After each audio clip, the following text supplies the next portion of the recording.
Assalamualaikum warahmatullahi wabarakatuh. Perkenalkan, nama saya Siti Elvina Rahmi Putri dengan NIM 24111241147.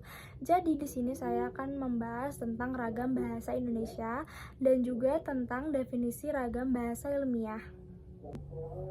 Jadi ragam bahasa Indonesia itu terbagi menjadi 3 jenis. Yang pertama itu menurut cara berkomunikasi, contohnya seperti ragam lisan dan ragam tulis. Yang kedua itu menurut penutur, contohnya seperti ragam dialek dan ragam terpelajar. Dan yang ketiga itu menurut pokok persoalan, contohnya seperti ragam ilmu, ragam hukum, dan ragam bisnis. Lalu kita akan membahas tentang definisi ragam bahasa ilmiah.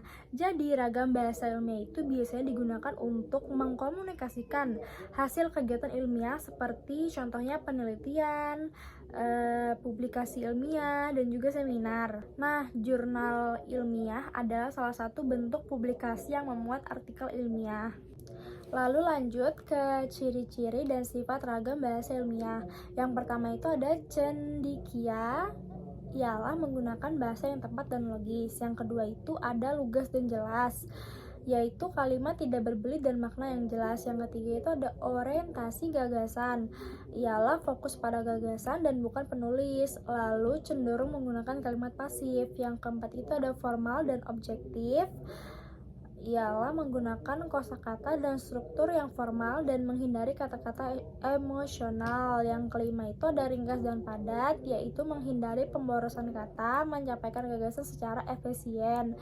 Yang keenam itu ada konsisten, ialah penggunaan bahasa, ejaan, dan istilah yang konsisten. Dan yang terakhir ada penggunaan istilah teknis, yaitu menggunakan istilah yang sesuai dengan bidang ilmu tertentu. Lalu lanjut ke penerapan ragam bahasa ilmiah. Yang pertama itu ada pemilihan kosakata, yaitu menggunakan kata-kata yang baku dan tepat. Yang kedua itu ada kriteria kata. Kata harus tepat, benar, seksama, dan lazim. Yang ketiga itu ada menghindari kata konotatif dan harus menggunakan makna denotatif yang lugas. Yang keempat itu ada penggunaan kata penghubung dengan memperhatikan, yaitu dengan memperhatikan penggunaan kata penghubung yang tepat. Jadi kesimpulannya, ragam bahasa ilmiah itu memiliki ciri-ciri yang jelas dan digunakan untuk menyampaikan hasil kegiatan ilmiah dengan cara yang formal dan objektif. Lalu penggunaan unsur-unsur bahasa yang tepat sangat penting dalam penulisan ragam bahasa ilmiah. Sekian rangkuman materi ragam bahasa Indonesia dan ragam bahasa ilmiah dari saya. Jika ada kurangnya mohon maaf. Wassalamualaikum warahmatullahi wabarakatuh.